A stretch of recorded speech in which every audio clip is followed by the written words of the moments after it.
back like we never left. It's Double Move Sports. As always, I'm Stef Albiero. I'm here with the fantasy phenom, Alex Lott, and we are diving into a dynasty startup, a real-life dynasty startup with our boys in the Discord channel. If you want to join a league with us, hit that free link down below. And if you don't want to join a league with us, hop in there, talk trades, talk player values, talk startups, you name it. And even though it's almost redraft season, Alex, we're recording today on June 2nd, which is crazy to think about. We're already in June, and it feels like 2022 just started. But people have summer startups, and that's what we're going to do today, show you what are some real ADPs, what are some values, what are some egregious, way too early picks, which we're going to call out in this episode. We were too nice on our rookie draft last week, and we know because we see it, because we're hanging out with everybody every single day on Sleeper in the chat. They're saying, hey, when are you guys going to review these rosters? I'm ready to get roasted. And if you ask, you're going to receive from us. But Alex, you ready to get into this thing? Yeah, I'm excited because this is the first double move startup league that I'm not in. So you're in this league. A lot of our, our top Discord members are in this league. So this is kind of the first time I'm looking at this draft board. I have no bias here. So I'm going to be able to come in, rip some teams apart, maybe hand out a couple pats on the back and high fives, but we'll keep those to a minimum. And I think you said it best. If you want to get in these leagues, we just can't stop doing these startups. So there's a chance if you do want to get drafting this summer in a Superflex Dynasty League, 12 team, it's usually pretty low buy-in, pretty reasonable. Join that Discord and hang out with us. It's an absolute blast. We want to find ways to reward, those Discord members, those core Double Move Sports community members. And I think doing more content like this where we're reviewing actual rookie drafts, actual dynasty drafts from our community and more things from the Discord and from our members, that's a way that we're going to continue to give back to that community. So more of this is coming. It's going to be fun. And if you want us talking about your teams, your players, your trades on the show, Discord's the best way to have that happen. So I think it'd be fun maybe in our next league to go roster by roster. We're not going to do that today. We're just going to look at the draft board. So this is really just to help everyone get a feel for some of the ADPs right now. And again, where are the values? Where are the reaches coming from? And in this league, I think we have a mixture of some seasoned dynasty players. Obviously, I ran through everybody in this league. You will see my roster in a moment. It's pretty fire. I am going to toot my own horn here. But we have a lot of other seasoned guys. Shout out to Phil the Void. And we have some newbies in here. So this is kind of a mix where you have some guys that you traditionally see in like a home league ADP, have guys kind of in the middle and are a couple leagues here and there, or scrolling the Twitter timeline. Shout out to our boy Curb Stomp, a.k.a. Cholesterol Fangers. But I think the start of this draft, and it is a super flex, tight end premium, one flex, one super flex draft. You're starting 2 running backs, 2 wide receivers. Is it 1 flex or 2 flex? I was looking through the rosters. I thought it was 2. But yeah, let me spot check that. Yes, you are correct. I'm not even in this league, and I know. Come on. Dang, I should do better. But yes, you are right. It's 2 flexes. PPR. Yep, PPR, tight end premium, all that kind of stuff. 4-round rookie draft. And very deep bench spots. We have IR, we have taxi slots. So this draft goes really, really deep. We're not going to go through all of it today. It's a 33-round draft. I think it took us 2 or 3 weeks to get through this thing. But to start it off, we have the chalk Superflex picks. And then I want to talk to you about that 105 here because it was a guy who traded up to get his guy, and it was a wide receiver. So it starts with Josh Allen at the 101. We were way ahead of that train. Shout out to us for being way ahead on Allen over Mahomes. But then Mahomes goes. Herbert goes 103. I know probably a year ago that was a little bit spicy. I don't think anyone would debate that now. Lamar Jackson was my pick at the 104. Maybe a little spicy to some, taking Lamar over Kyler. For me, this was more of an exposure play. I have Kyler shares. I don't have Lamar Jackson shares. And I was doing some research. Lamar Jackson was the QB3 in points per game last year if you take out that game where he left early with the high ankle sprain. So this is a guy that I truly believe in, has upside. At the time of this draft, Hollywood Brown was still on that roster. I don't know if that would have changed much for me. And DeAndre Hopkins hadn't received the suspension yet. So things that kind of happened in real time during this draft came into play. Do you think it's a reach there for Lamar at the 104? No, I think it's fine. I mean, honestly, most of the guys in this first round, I think, are fairly reasonable. I like what you said about the exposure play too, because we're in a couple home leagues, dynasty leagues as well. We went to the University of Louisville, so got a lot of Lamar Jackson homers in these leagues, I've and it's never had a share. literally impossible to get them if you don't draft them. So yeah, if you want a Lamar Jackson share, I have him on one of my rosters where I had a championship last year. It was a ton of fun, just to have guys that you actually enjoy watching and you enjoy on your roster. So I think Lamar at the 104, there's obviously a case to be made for several other guys that went after him, but I think it's absolutely fine. So right after that, we have a trade up to get Jamar Chase 105. Now, you and I are quarterback and running back aficionados early in these drafts, especially when you can get them at value. And I think we'll talk about Jonathan Taylor being a value at the 108. But you do see this from time to time. I would not say this is an egregious pick. I wouldn't say this is a reach. It just locks you into a certain roster construction that I personally don't like to buy into in dynasty leagues, especially from the standpoint of there were no wide receivers already off the board.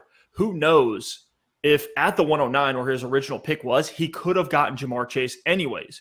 We did see Justin Jefferson go 107, but was that because Phil believed in Justin Jefferson? Or was it because, hey, it's a wide receiver one, Jamar Chase is off the board, Justin Jefferson's the last guy in that true like 1A, 1B tier of wide receiver in Dynasty where he's super young, set the receiving yards record as a rookie. Maybe J-Jets doesn't go there and Jamar Chase is still there at the 109. Maybe he wanted to start a receiver run, playing some different strategies. I doubt it, but what is your thought there on Jamar Chase 105? I think it's fine. I mean, to me, when I look at this first round, the most egregious thing, and it wasn't anyone's fault, it's just Jonathan Taylor falling to the 108. Jonathan Taylor at the 108 is the lowest I have seen him go in a Superflex draft all offseason. I don't think I've seen him fall past like the 105. So great steal there by Clue Sportsman with JT starting out your draft. And I think you said it best. There's nothing I don't like about Jamar Chase. I mean, this dude's 22 years old.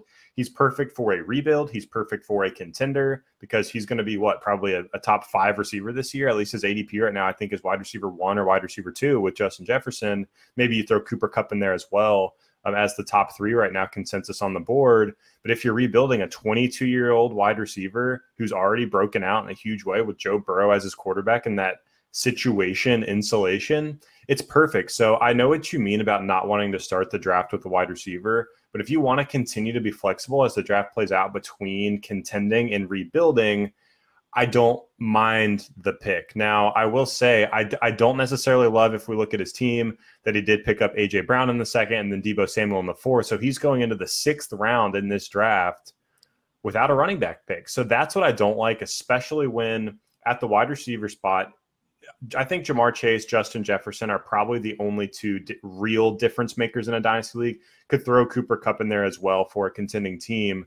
But in dynasty, I just see so often in my leagues, and this is a problem on a lot of my rosters, I'm too deep at wide receiver. You have rosters where you're just too deep at wide receiver. It's a good problem to have. But when you have guys like Allen Robinson, Keenan Allen, Mike Evans going in the 8th round of these startup drafts, that just shows you that you can trade for these guys in your leagues, get them at a huge discount, and they all could be wide receiver 1s this year. So I'm a big fan of waiting on wide receiver because they're just so easy to trade for. If you want Brandon Cooks right now on a contender, you can probably trade a 2nd-round pick for him. And he's a guy that should be a top 20 wide receiver, has top 12 upside this year. So to me, I just think wide receivers are super replaceable, and it's easy to find veteran value when these guys get 28, 29 years old, and they still have 2-3 years left of their prime at that age. So to me, that's why I don't like starting wide receiver. But if it's Jamar Chase, if it's Justin Jefferson, I still understand because it gives you flexibility with contending or rebuilding. Love that. Love that. Drop the mic on that take. That's the strategy. That's the mindset if you're going Jamar Chase this early in a league. But after Jamar Chase, we get some pretty chalk rest of the way. McCaffrey at the 112. We did our running back dynasty rankings, at least the top 12, a couple weeks ago. McCaffrey was on the lower half of that top 12. We had him behind Joe Mixon as a guy who is in his age 25 season, coming off 2 injury-riddled years. I understand taking the swing. I will be personally taking the swing. Already have taken the swing in best ball and redraft in these seasonal leagues. But in Dynasty, I'm not willing to invest this early in a running back that's not on the ascending side of the age curve. And so I would have absolutely gone Javonte Williams, Najee Harris, or Andre Swift over Christian McCaffrey. At this point, it's safe to say that's a reach on McCaffrey in Dynasty. But I guess whoever's taking the pick here, shout out to Big Jimmy Jean, he's taking the swing, right? He's banking on, hey, this is a guy that's been a top 3 Dynasty asset over the last 5 years. If you look at the last whole 5 years, when he's on the field, he is the best asset you can have in a Dynasty league. The part I don't like is this locks him into a certain roster construction where now he has to contend. If we pull up the draft, let's take a look at this. He goes Josh Allen 101, Dak Prescott 110, McCaffrey 112. Oh, man, Tua here in the 6th round when you already have 2 quarterbacks. Not a big fan of that at all. I guess you're banking on a breakout from Tua.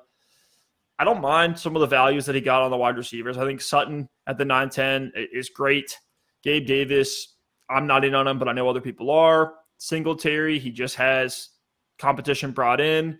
Went Cole Kmet, which I actually like for this year, but not really trying to invest in a dynasty. And then Tyler Lockett, who's on track to have probably a pretty disappointing season with Drew Lock at quarterback seemingly for Seattle unless some kind of crazy trade happens. So this locked him into a win-now roster. And then you look at it and, yeah, he's very top-heavy. It's really the 2 QBs, which, sure, that's going to put up 40 to 60 points a week.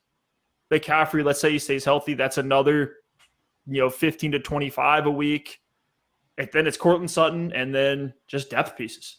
Yeah, this is tough. I think with McCaffrey, I actually didn't see him when I was looking at the first round and I was talking about egregious picks. I don't think it's egregious, but it's definitely a reach, especially with Javonte, Najee Harris, DeAndre Swift on the board. I think most people firmly have those 3 guys over Christian McCaffrey in Dynasty right now. So for a team that trades up and ends up with 3 first-round picks, basically gives up all depth in those valuable middle rounds, rounds 2, 3, 4, 5.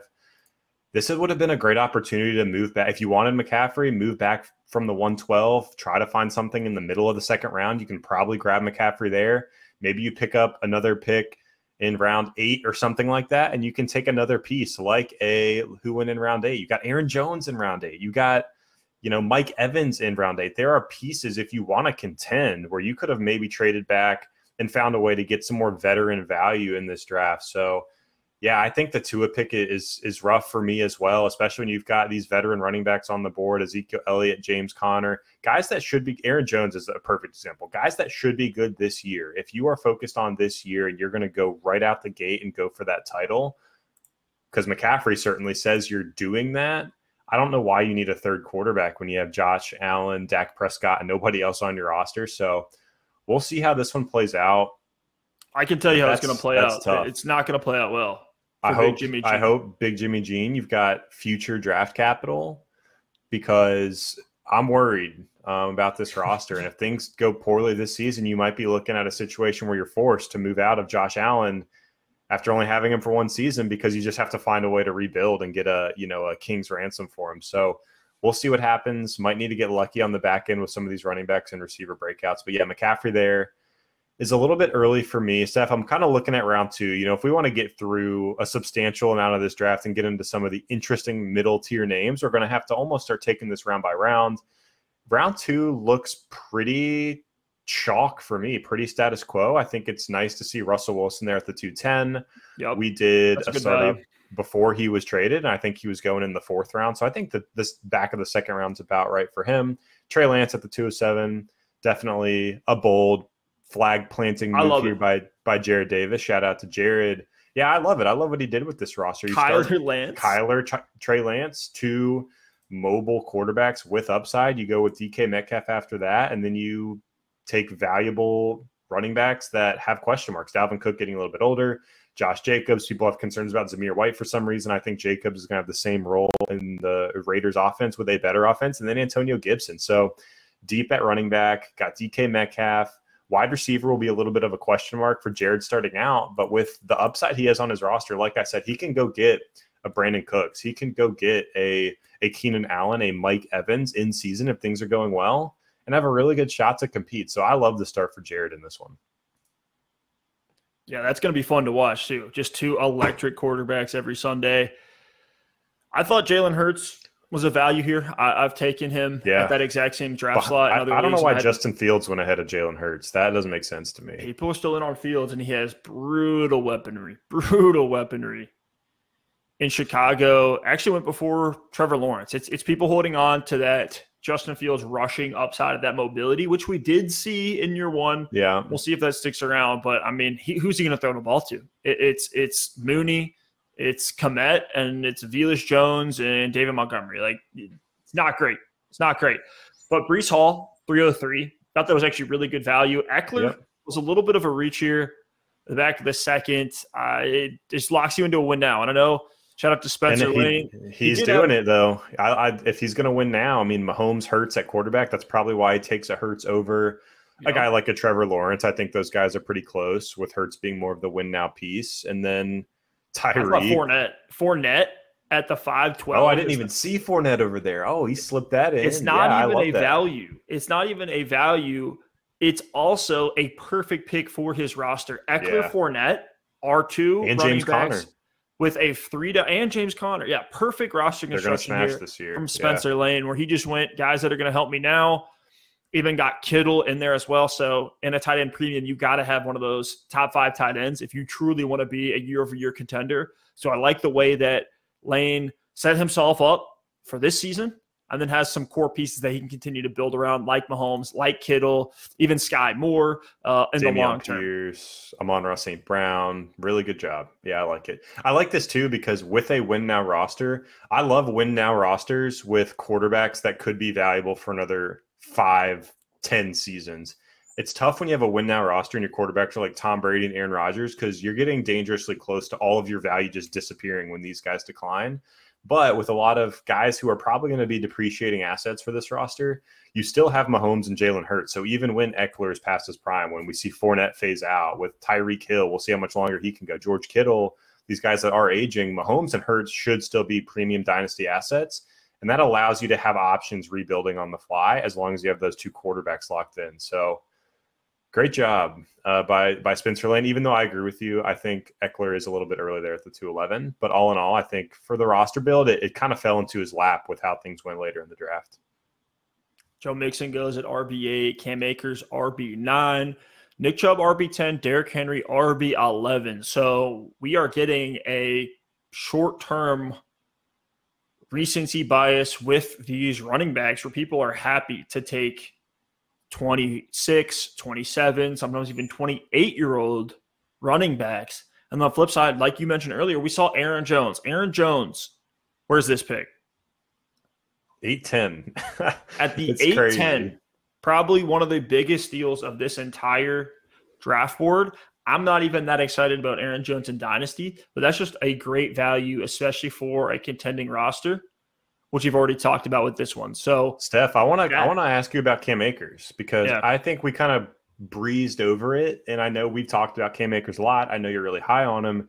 Cam Akers at the 309 would be a hot take to a lot of people. I even think that is a little bit early for Akers. Now, obviously, if things work out for him, it's going to look like a value. But we had a question in the Discord this week about a keeper league, and it was basically Cam Akers or Derrick Henry. And there were, values involved and picks you give up for who you keep and things like that. So it did complicate it.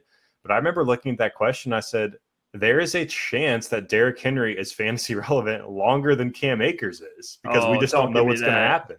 It's possible. You have to admit it's possible. Derrick Henry, who knows? He could play 2-3 more seasons at an elite level. If Cam Akers doesn't get it back this year, that could be it. So Cam Akers at the 309, obviously I hope the best for him too, as someone who has him in a couple of leagues. If he hits this season, I think he's jumping back up into that consensus top 5-6 running backs in Dynasty, because he's still going to be 23 years old. But if he doesn't, and the yards per carry struggles, and we see more of Darrell Henderson than we want, it could go downhill fast for Cam Akers. They've been known to trade in season as well. They don't care about draft picks. So with Cam Akers, do you see any of that risk in that pick, or were you just like, screw it? Like, back of the third round, it's a potential to get a top running back that's 22 years old. I'm just going to take the shot.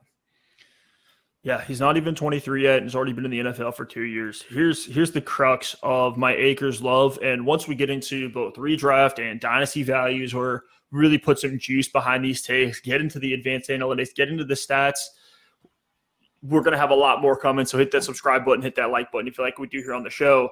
But the argument of Akers for me is that when Akers has been healthy, Sean McVay has wanted to force feed the ball consistently. We've seen that time and time again when he's coming off of these injuries, whether it's the rib cartilage separation, whether it's the Achilles. When he's back for the postseason, for late in the season, he's getting 15-plus carries a game easily on top of a couple targets. When did we see that?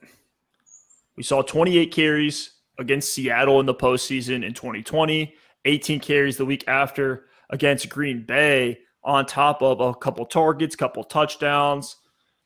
And then in 2021, coming off of an injury where he literally didn't play the entire season, 17 carries. And the week after that, against Tampa Bay, which is a lockdown run defense, 24 carries on the ground. All I'm saying is that McVay, since they've drafted Cam Akers in the second round, has been a guy that they've wanted to feed. And we know the value in the Rams offense, a championship Super Bowl roster offense. Imagine getting Leonard Fournette, but 5 years younger. And that to me makers where he's in that super high value offense that you want to be in with a check down quarterback who's proven. They play fast. They have a lot of stud weapons so they can stay on the field longer. They want to run the ball. Even with Cooper Kupp having his massive monster year, even with them bringing in Allen Robinson, the way they've played in LA is they want to establish the run still. This isn't one of those teams like the Chargers where, yes, they're valuable. They're putting a ton of points, but they're not giving a running back 25, sometimes even 30 carries a game. And I think that's the upside for Akers on the ground. And I think he can do it in the air because he did it in college. We've seen sprinkles of it in the pros, but this is just an explosive athlete. What I am scared of with Akers, and the argument against him is, what if he loses his juice because of the 2 injury-riddled seasons? And I'd say that's fair. This is a bet that I'm willing to make. Yeah, and I'm just playing devil's advocate here. I want Akers to be good. I have him in a couple of spots, and I'm higher than consensus on him as well. But I am nervous. Like I have him in one league and I'm a contender in that league and I'm worried. I'd be willing to flip him for a lot of guys that went after him in this draft straight up. And I think part of that is when he came back. Now the 2020 season you mentioned, fantastic. That's why the hype was building before the Achilles injury, because he truly was a workhorse at the end of that season. But in 2021, when he came back, I get it. He was rushed back too quickly from the Achilles, whatever. But in the games where he had 17 carries, 24 carries in the playoffs, Darrell Henderson was out in those games. When Darrell Henderson came back for the Super Bowl, Akers had 13 carries, 4 targets, still very, very solid in terms of workload, but it's just not enough sample size. One game in the Super Bowl, you're hurt. Darrell Henderson's hurt. So all I'm saying is we don't know how it's going to break out between these two guys, and Darrell Henderson might be a 35% snap share player. It could be more Melvin Gordon, Javonte Williams. Now, Sean McVay's history has told us it probably won't be, but you just never know. So that's my only concern with Cam Akers. But looking at this board, let me say one thing too. And again, I want to dive into the numbers on this and do it. It's proper due diligence. But the fact that they brought in Sony Michel and were not willing to give Darrell Henderson, I know we had some monster years. You and I were all in on him in redraft midseason where like, hey, this guy is probably going to be a top 10 running back. Buy him right away. It was one of our videos that kind of blew up. We were talking about buy low running backs. I think we had Zeke on that list. I think we had Keenan Allen on that list. We hit on a bunch of guys that started the season just a little bit slow, but were these proven studs.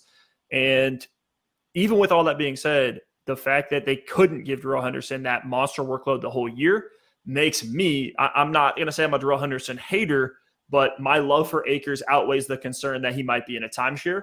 And at this point, I don't know who else I would have gone. Maybe J.K. Dobbins here, but you have some of the same injury risk coming off an ACL. We've seen that impact guys a lot more where we know Akers is healthy now because he played to end the season. Maybe he wasn't 100%, but he was on the field.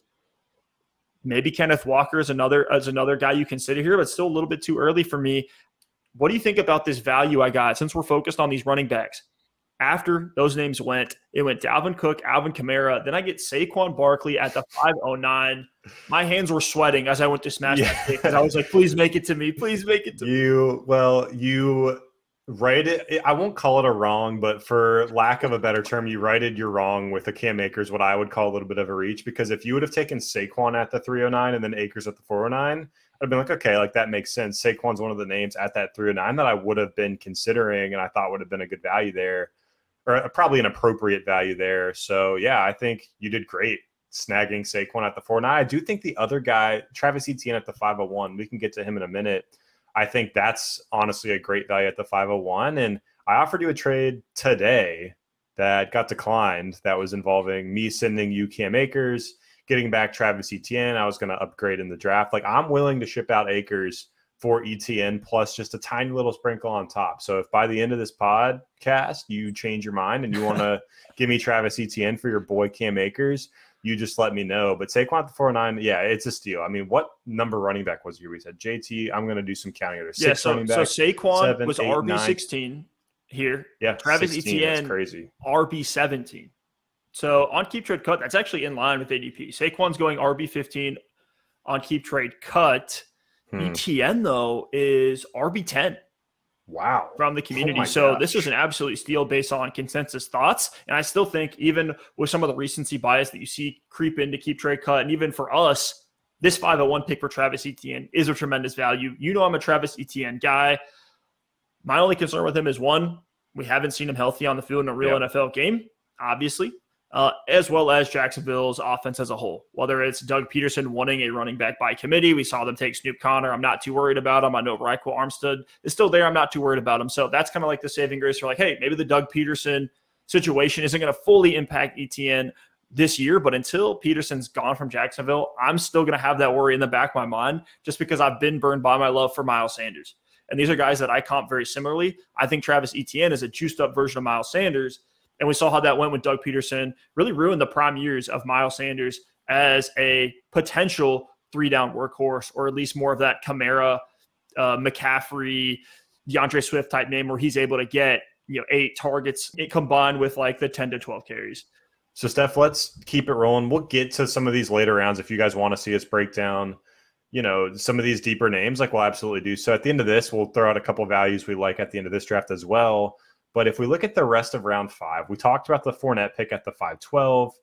I mean, Josh Jacobs, Elijah Mitchell, A.J. Dillon right after him. I'd probably prefer Fournette to those guys. I think Zeke at the 7-1 and Aaron Jones, who we've brought up already way too many times in this draft at the 8-10, better values. But if we're going to look at round 5, I want to focus on Mac Jones at the 503. Ooh.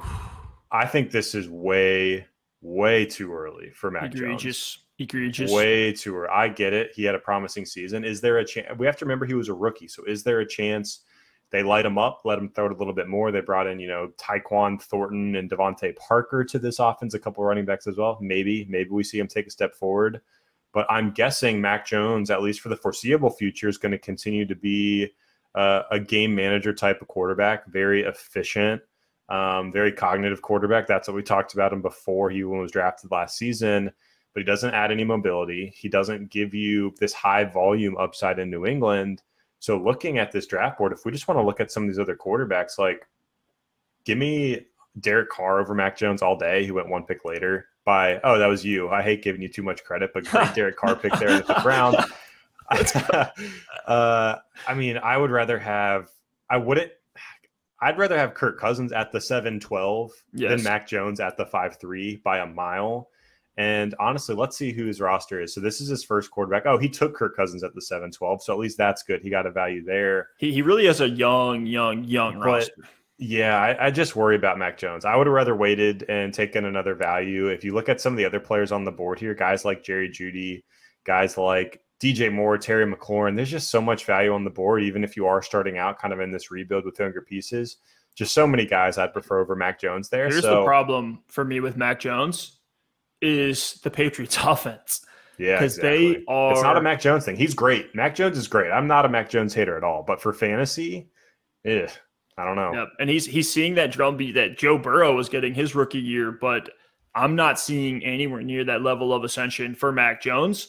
And you look at it last year, this is coming off a year where Cam Newton was a starter and they were dead last in pass plays per game, with Mac Jones 28th in team pass plays per game. So they don't run a lot of plays, and should they get in these losing game scripts, they're still going to run the ball just as much as anybody. Now, we like what Mac Jones is putting up. I mean, 13th in passing yards as a rookie. That's impressive. Mm-hmm. But is that going to be that much greater than some of the other values on the board when you know that he took Mac Jones over a DJ Moore at the 507, which I have to call out as one of the best values in these top 5 rounds, especially at the wide receiver position, but even over guys like Terry McLaurin, who I think, obviously I took him here, but I thought that was a tremendous value getting him at 509.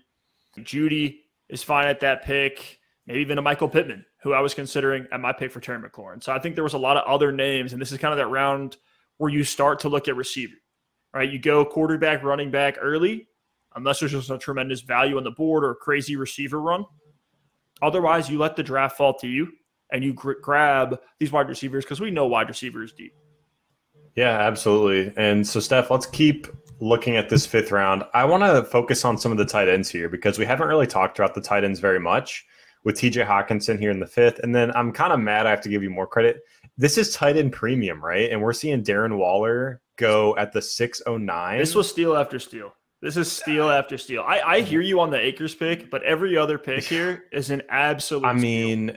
Like the draft we did earlier this offseason, we saw guys like George Kittle, Darren Waller. I mean, they weren't making it out of round 3 in these tight end premium leagues. So I think TJ Hawkinson at 5'11", I've kind of cooled off on Hawkinson a little bit, and I think he's just kind of a guy at the tight end position. He's going to be in that mid-tier. That's not going to be a difference maker. He's just going to be steady every season. But at the 5'11", can't hate it too much, especially at his age. I think Waller for you is a fantastic pick. I even think Kittle at the 5'2" is a good pick. Kelsey at the 403. I think all the tight ends so far have actually been really good values. And if we even want to skip forward to Pat Freiermuth, Dalton Schultz at the 801, fantastic pick. I'm all in on Schultz. I think he's going to crush this year. He was tight end 3 last season in PPR.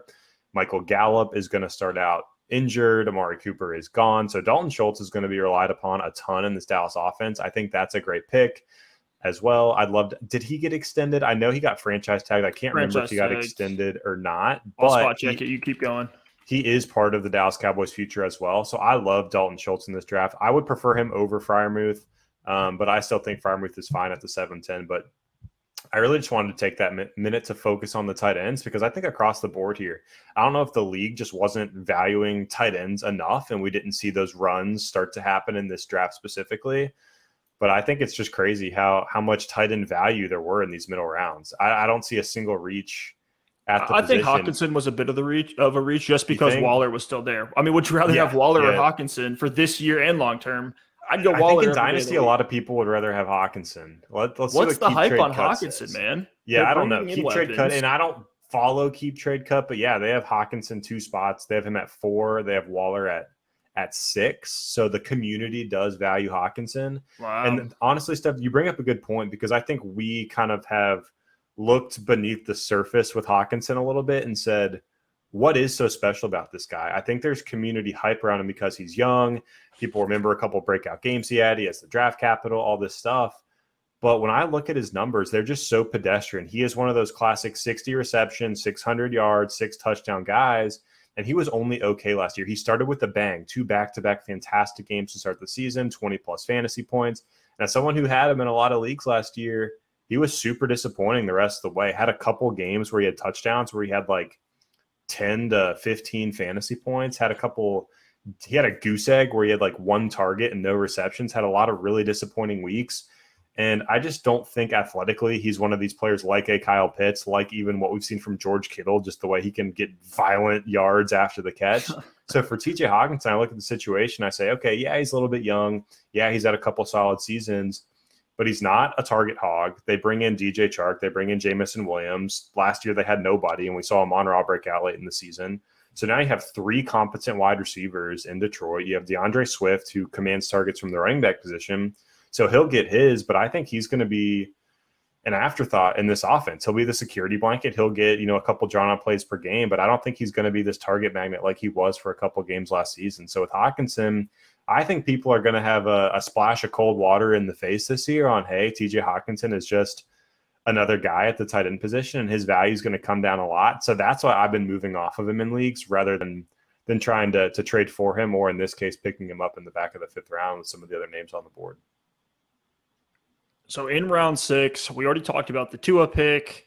I'm not in love with Elijah Mitchell this early. Would have rather smashed on A.J. Dillon at that spot. Josh Jacobs, I'm okay with just because he is young. I know they're backfilling with the depth, but they did that last year with Kenyon Drake and everyone faded Jacobs, and we saw how that played out. So I don't hate that pick there. Montgomery and Jacobs are very similar, and you dropped a fire take in our Dynasty Running Back 1 rankings video comparing what we had seen from Antonio Gibson to Josh Jacobs, because people don't realize how young Josh Jacobs is, has plenty of runway, and he's getting the volume and has done it consistently year after year after year.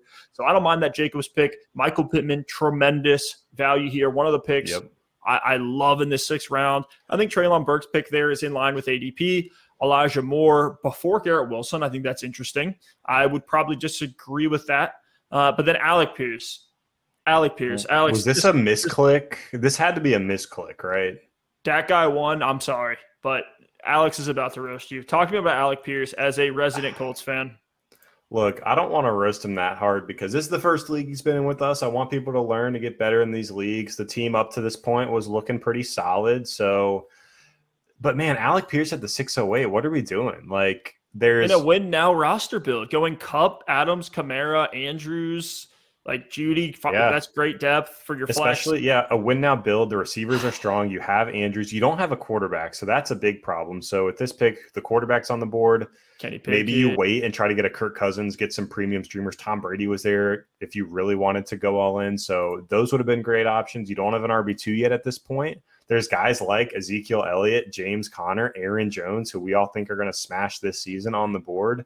There's no reason to go Alec Pierce here. And even if we take it out of the context of this team, you got Garrett Wilson on the board. You've got Sky Moore, Kenny Pickett. Like, this is the equivalent of taking Alec Pierce like at the 104 in a rookie draft, which would be equally egregious. So the problem with this pick, it's not Alec Pierce as a player. Like, I think he's got a chance and he'll be fine, but you could have gotten him 5 rounds later. So I just don't understand why Alec Pierce went at the 608. I'm a Colts fan, and I wouldn't have come close to him at the 608. I mean, he went 3 picks behind Michael Pittman, for crying out loud. So who knows? There are plenty of times we can refer to in dynasty leagues where 4 years from now, Alec Pierce is some stud. No, I got him at this value, whatever. But like, even if that happens in the moment of right now, knowing you could have gotten him at an even better value 3 rounds later, no one's touching Alec Pierce in the 7th. No one's touched him in the 8th. Wait till the 9th round and grab him. So tough pick there. And honestly, while I'm on the topic, 7th round, Damian Harris,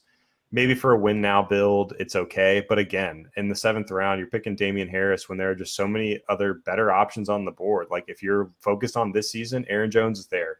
Even Miles Sanders, CEH, who we'll get to later at the 1104. It's getting crazy out here. You like that? Another value. Oh, that was you again. Boy. Come on, man. That's ridiculous. CEH at the 1104. So, yeah, I just have a problem with Pierce that early. Damian Harris that early as well, I think, is a problem. But in between those, we did see some good picks. I like Ezekiel Elliott at the 701. I think Zeke is being slept on for contending rosters. We look at the roster being built by C.G. Cunningham here, and it does leave me wondering if he's going to compete this season. I see, some mix of youth, some mix of veterans. You have Matt Stafford, who's more of a win-now piece. You have Zeke, who's a win-now piece. But then you got guys like Justin Fields, like Garrett Wilson, like Travis Etienne. So a good blend of youth and veterans here. And the hope with a build like this would be, hey, take the values, get 4 or 5 weeks into the season, see how things were going. At that point, you can liquidate some of these older assets into younger players, younger picks. Or if things are going well, maybe you flip a Kenny Pickett, maybe you flip a Garrett Wilson and try to stack up on another veteran or two to make that run. So I love the value there on Zeke. Yeah, I like the roster. He was a top 10 running back last year. People think Zeke sucks. He was still a top 10 back last season. And I think he's going to probably be a top 10 back again this year if he stays healthy. It's the same thing we've seen time and time again from the David Montgomerys and the Josh Jacobs of the world, where they're not sexy names. And Antonio Gibson was sliding into the spot, but he was younger. We're waiting for, hey, there's room for him to grow in the passing game. Same situation as Josh Jacobs. These are just these running backs that are going to get 250 touches in a mix of mostly on the ground, but a little bit through the air. They're going to be the primary touchdown scorer on the ground. And we know the NFL loves to run the ball in as opposed to pass in the red zone, for better or for worse. I will say Rashad Bateman. was another tremendous value by me in this draft. Yes, I will continue to toot my own horn because I'm better than everyone else in this league. Jamal Williams. Gosh, it's just because I'm not in the league. That has to be what it is. And of course, shout out to last year and the DMS Pioneers League. Of course, it was me versus you in the championship. Shout out to someone come take our throne. Come on. But we saw Jamison Williams go over Rashad Bateman. I think that's pretty spicy because Bateman is now set to smash as the number one in Baltimore. I can't wait to get into some of the projections for 2022 because I think we're going to like what we see from Rashad Bateman. Could be in line for a better year than Hollywood Browns, where he was the number one, scoring a bunch of touchdowns, was scoring on 10% of his receptions. I think we could see something very similar for Rashad Bateman this year. Combine that with being the 1 or the 1B to Mark Andrews, and I really like what we're going to see from Bateman. We've compared him many, many times from the prospect profile days to Stephon Diggs. So Stephon Diggs in Baltimore, you got to love that. Mooney, another guy who's also in a funnel situation. But what do you think about my Bateman pick here at the 707, especially knowing that, hey, I had Lamar Jackson. Let me get that stack and try to compete. Yeah, I thought it was a good pick. I think there's a lot of wide receiver values on the board here. And again, this goes back to what we talked about at the top. This is, to me, why you don't draft receiver in round one. And it has nothing to do with not liking Jamar Chase or Justin Jefferson. Like, those guys are premier, valuable assets, multiple first-round picks to acquire those guys. But the reason you don't, and I'm not saying Bateman is ever going to be Jamar Chase or anywhere close, but the reason you don't is because these middle rounds, like round 7 through 10, at the start of your draft, round 7 through 10 feel like worthless picks. But when you look at some of the names in these rounds, Rashad Bateman, Chris Godwin at the 704 is a buy low. Oh, that was you as well. I hate that. That's a problem. Amari Cooper in this round I thought was pretty nice. Yeah, Amari Cooper at the 711. Number one to Deshaun Watson. Allen Robinson. Hollywood Brown at the 805. Great value there. Now, I know you said that might have been before the trade, but Clue Sportsman lucked out with that one if it was. So great pick there. And we haven't talked about our boy Derek Ridlin enough in this draft. One of our OGs on the YouTube channel, now in the Discord, super active member as well. Love the Mike Evans pick at the 806. And if we take a look at his roster, he is in a bit of a win now. Justin Herbert, Joe Burrow in round one. So I talked about what Jared did earlier. Jared Davis, 23, at the quarterback position with Kyler and Trey Lance. I think trading up, moving some assets, and locking in Joe Burrow and Justin Herbert, no matter what happens with the rest of this roster, you've got options when you have Burrow and Herbert. So I love that he did that. I will say, I like Diggs. I like Kelsey, even Nick Chubb. At the 401 might have been a little early for me, but a win now asset.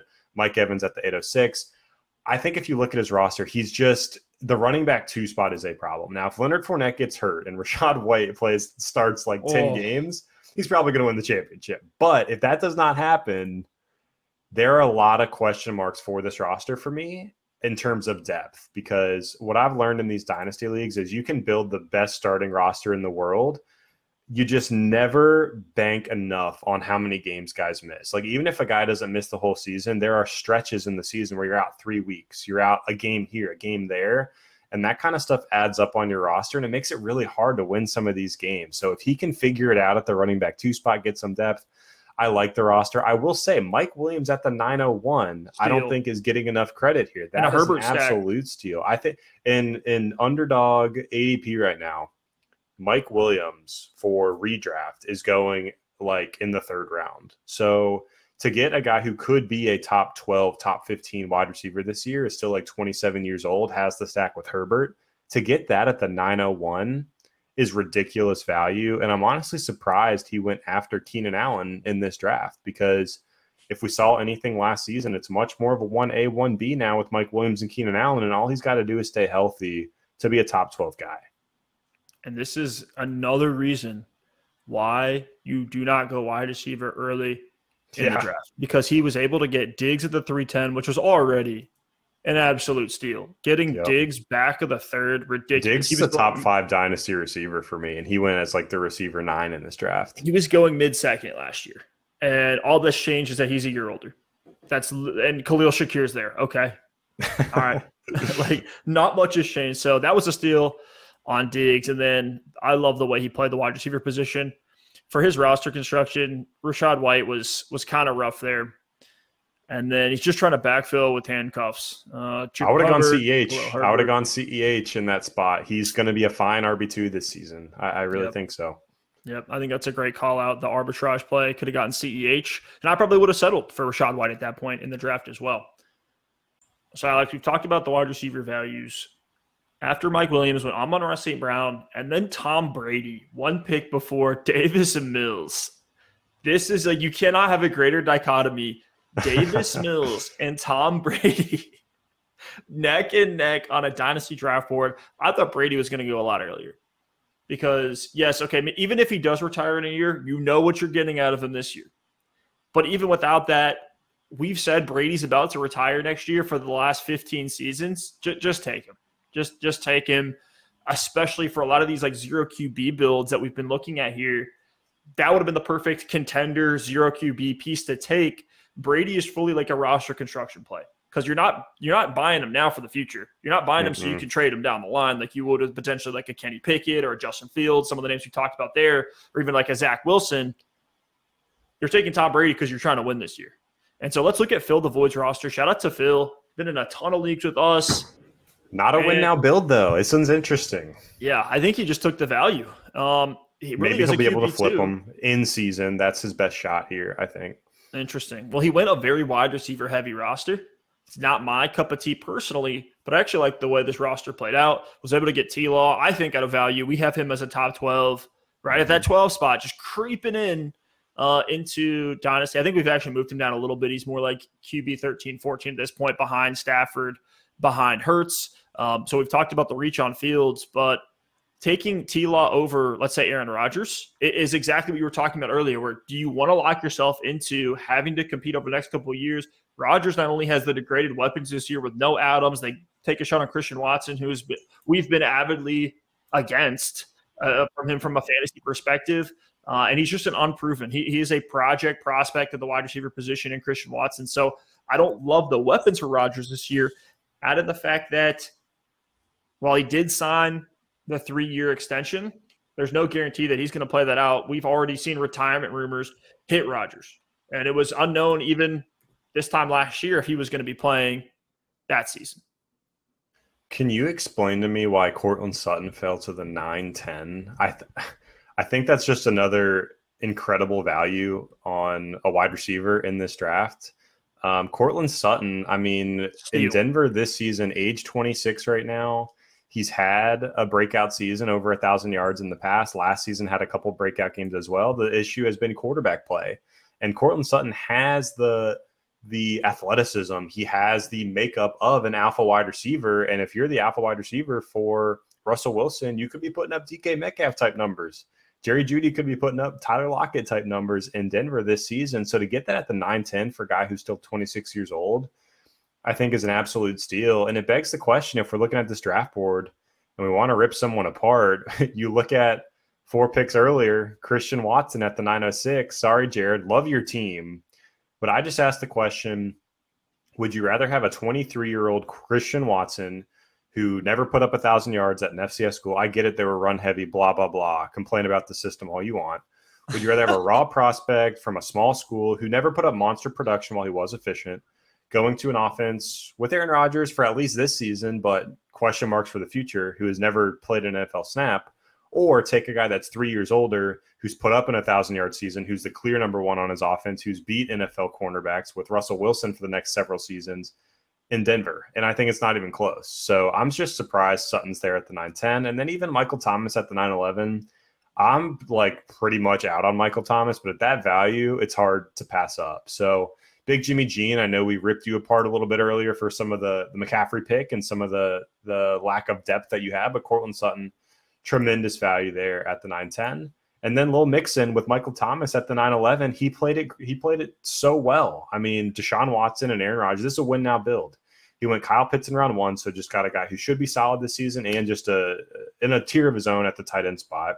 Goes Deshaun Watson, Aaron Rodgers. We'll see what happens with Watson, but he did pick up Tannehill later to help make up for some games and stream if Watson misses time.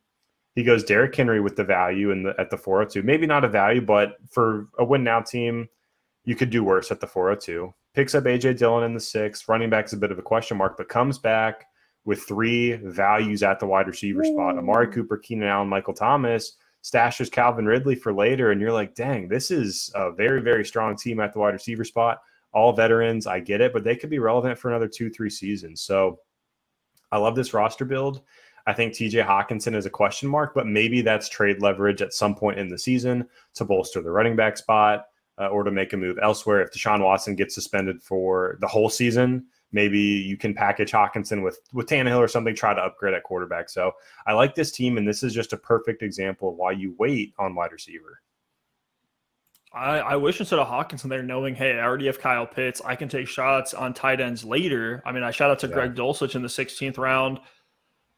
Could have gone Fournette. Could have gone Josh Jacobs. Why not go Fournette there? Why not just fill up that running back room with values that were there on the board? And then even beyond that, at the wide receiver spot, we talked about a ton of the names that fell, from Pittman to Garrett Wilson.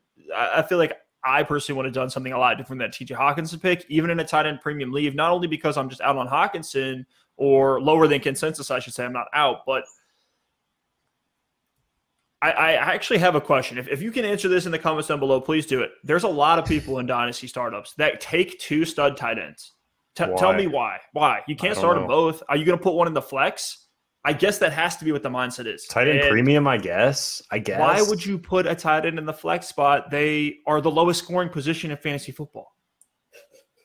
So you're just like killing your upside there right off the bat. I get it if you have like a Kelsey Waller last year in redraft, fine, right? Like, but in a dynasty league for years and years and years, I don't know why you go double tight end this early, especially 2 young tight ends where we haven't fully seen the ceiling. We want Kyle Pitts to be good. Don't know if we're going to get his full monster year this year with the way Atlanta's building around. Who knows? Maybe he's just wide receiver 1, and this is an onboard year for Drake London, but I doubt it. And then with Hawkinson, we just talked about all the downside with him. So the other problem is it eliminates your options in the flex. You know, like for this roster, if you want to start Pitts and Hawkinson every week, you're starting Cooper, Keenan Allen, probably Michael Thomas in the second flex spot. Like I know for this roster, it's not super deep after that. But if you start 2 tight ends, you essentially are saying, hey, my whole league is going to have 1 tight end spot and 2 flex spots, but I'm going to give myself 2 tight end spots and 1 flex spot. So it just eliminates your options when you ruin a value or ruin a pick like that and just take a tight end over a receiver or running back, because it just limits flexibility and the value doesn't make sense to me. So yeah, I don't get it. I guess maybe part of the mindset is, I want to hoard them from the rest of the league, but you're banking on trades at that point. If you're saying, hey, I'm going to, draft a bunch of tight ends and make everyone come to me to get them and sell them for a king's ransom. I've tried that before for different positions. It doesn't really work. And now I'm stuck with like tons of quarterbacks in certain leagues. So it can make sense at the quarterback spot, but at tight end, you said it, lowest scoring position in fantasy. I just don't understand, especially when there are guys later in the draft, like a Dalton Schultz, even a Zach Ertz. I think this season in a tight end premium league, there may be weeks where you have buys, you have injuries, and you're like, hey, 6 receptions for 60 yards and a tight end premium for 15 points out of Zach Ertz in my second flex spot. I'm going to toss him in, but there's no reason to spend up premium draft capital to make that happen. Would have loved to see him kind of mix up the wide receiver room as well. Yes, he's in a win now roster, but he's really strong arming himself. And we've seen it happens in almost every startup. There's a guy who goes, I'm going to go McCaffrey in the first round, Derrick Henry in the second, and Julio Jones in the fifth, right? Like there's these guys who just want to take all these win now studs where like the name appeal is there, but the production's been declining for years and years and years, and they're not these like highly touted dynasty names. And that roster build can work for a season. It could even work for 2 seasons, but then you have to blow it up. And we saw one of our boys had to sell Justin Herbert, who he got at a value through trade before the season even started. So he got Justin Herbert on the super cheap, but he had to end up selling him. This is a guy that could have had a cornerstone asset for years and years and years, had to sell Justin Herbert to just break up some of that value so he could fill up depth in his roster, end up getting Justin Fields and a couple other names in that deal. I think like Chase Edmonds or Keenan Allen were in there as well. But that's like the case study for why you don't go all the way to one end of the pendulum. And so for Lil Mixon here, why not go Michael Gallup, who you already have all the win now pieces, but not get a guy who, you can just sit on your bench for a couple weeks to start the season, hopefully breaks out as that number 2 in Dallas. We've already seen him have the 1,000-yard season. Why not go him over Malik Willis? And I know he has Tannehill. He's kind of playing a value game there. I think it's interesting, and it's something to experiment with. Maybe this pays off for him. Maybe it doesn't. But why not go Gallup? Why not go with a younger, exciting piece? Even Jalen Tolbert down here in the 13th round, I think would have been interesting. For sure. So, Steph, coming up on an hour, I got a question for you on some of these later rounds. I just want to take a look at this board. I think we've hit on most of the key names, the key values that are going to be in starting lineups, things like that. When we look at, we'll call it round 10 through round 15, 16, even a little bit deeper if you see any names there, but I doubt we will. I just want to look at this board for a second and see if there are any values, any really good picks that fell in this draft that stick out to you. I think, Jalen Tolbert is an interesting name. I think a lot of this year's rookies, it always does get interesting when you blend in rookies with the veterans, because some guys are going to end up going too early. Some guys are going to end up falling too late in these kind of drafts. But Steph, I'll kick it to you. In these later rounds, any values that pop off the page to you as guys that just had a smash home run pick late in this draft? All right, I'll try not to say any of my own picks. Shout out to our boy Cunningham. We talked about his roster earlier. I like Robert Woods at the 1501. I know he's old. I know he's old. Why? I know he's not exciting. 15th round. What are you getting here? It's like Robert Woods and Jefferson, the next pick. I'd probably rather have. Really? I don't know. I think Woods is locked in as the number 2. And I'm not even in on Robert Woods because I'm all in on Burks.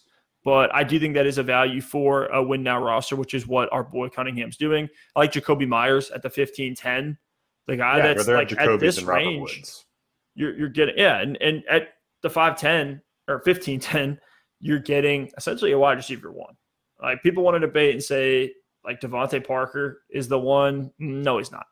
It's Jacoby Myers. And we saw what happened. His target share last year with Mac Jones was tremendous. They didn't bring in anybody else to compete, other like Tyquan Thornton. He's going to play the Phillip Dorsett role. He's not a target magnet. And that's best case scenario for Tyquan Thornton, who's really just a 40-time guy from what I've seen on his prospect profile. So give me Jacoby Myers, the classic Patriot fighter, the undrafted guy who's just going to scratch and claw his way into the starting lineup. Bill Belichick's going to love him. He's going to put him on special teams. I have Jacoby Myers in pretty much every other dynasty league besides this one because I think he is such a value this year because he's essentially a wide receiver 1 that no one's talking about or thinking of in that aspect. Yeah, that's actually fair. The more I look at this board, you're right. 15th round, you're getting into dart throws. So it is a guy who maybe if he flashes at some point in the season, you can either use or flip. But I want to call out Jared Davis in this draft. And I think he did a fantastic job in the middle rounds, just accruing guys that could gain value this season. If you look at his draft, if we want to highlight it, you start with Michael Gallup at the 1106. That's a ridiculous value on Michael Gallup. You called that out earlier. But Michael Gallup, once he recovers from that ACL, maybe he misses some time early in the season, but he's going to be the number 2 there behind CeeDee Lamb. And we've already seen Michael Gallup have 1,000+ yard season in his career. So Michael Gallup, when he gets up and running, when he's the number 2 target in this offense, people are going to like that. They're going to like what they see in Dallas for Gallup. So I think that's a great pick at the 1106. And then just all the way down the board, Madison at the 1207. Dalvin Cook misses time every single season. So the second that Dalvin Cook is out for a game, when Alexander Mattison is starting, even if it's one game, if it's going to be a stretch of games, he's going to be able to flip that 1207 into something of value with Alexander Mattison. 1306, John Mechie. I think a fine value there, but I really want to focus on some of these veterans. Ronald Jones and Melvin Gordon at the 1407 and the 1506. When you're drafting names like Raheem Mostert and Keontae Ingram and Mecole Hardman, around these guys, and even guys like Gronk, who might even be retired, that could end up paying off, but a little bit too early to tell. Ronald Jones and Melvin Gordon are guys that are going to have redraft value in 2022. And when you're this late in a draft, I just think if you can find a guy who's going to have value this season, it's a perfect arbitrage play. No one wants Rojo or Melvin Gordon right now, but by about week 5 or 6, when people realize how thin the running back position is, and Ronald Jones is getting 15 carries a game in Kansas City, and Melvin Gordon is still splitting time with Javonte Williams, those guys, if either one of those guys ends up having any kind of value this season in production, he can either flip them, he can plug them into his roster. and they're going to be useful, where a lot of guys in these rounds sometimes aren't even useful for your team. So I love what he did, just kind of loading up on these veteran names. They're not all going to hit. They're not all going to accrue value this season, but just guys that should have some sort of production in 2022 for the hopes of even using them for a win now build, because he does have a win now build, or saying, hey, I can see what these guys do early in the season and maybe flip them. I think Baker, even in the 16th round, is another name that could end up with a starting job by the time the season rolls around, and that's another name you can flip for value. We could go down this draft board all day, and if you all want to see that, let us know. I think we're getting into some gross names, and it's really just pick your poison point. Yeah, there's some guys that I would tell you never to take. Like, don't draft Chris Carson. That's just my 2 cents. Just be out on him. The neck injury is too scary. We may never see him on the field again. Darrell Williams in the 23rd round. Now, obviously, big Jimmy Jean fell into one here because this was before he signed with Arizona. But 23-10, you're talking about guys like De'Ami Brown, marking guys that are on waivers in leagues, and you get Darrell Williams, who should have some value this season, and you got him in the 23rd round. So that's what I try to do late in these drafts. Like in our draft earlier this season, these 20-plus rounds, I took guys like Marlon Mack. You know, Darrell Williams is a good example. Just guys that were free agents at the time. Dearness Johnson was another one who was going to be in free agency. It was right around that time of the season, and he was still unsigned. And I was like, look, I just want to take guys who have a chance to ascend in value. They probably won't, but is there a path for, let's look at this draft board. Is there a path for Nick Westbrook, Ikena to ascend in value in the 25th round? Probably not. Is there a chance for Harrison Bryant, who you took in the 25th round, to ascend in value? There is. So it's as simple as that. Giovanni Bernard late in this draft, Jalen Reagor, like those 2 guys are going in similar spots in this draft. Hate Jalen Reagor, but there's still a chance if he got cut or something, maybe for one more season, he could have an ounce of value, where that's just not going to happen with most of these guys. So at this point in drafts, to me, the strategy is just pick anyone who has a chance to do anything.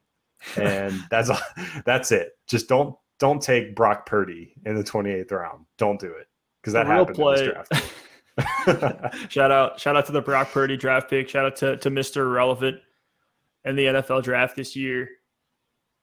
Wow, Alex, I'm gassed.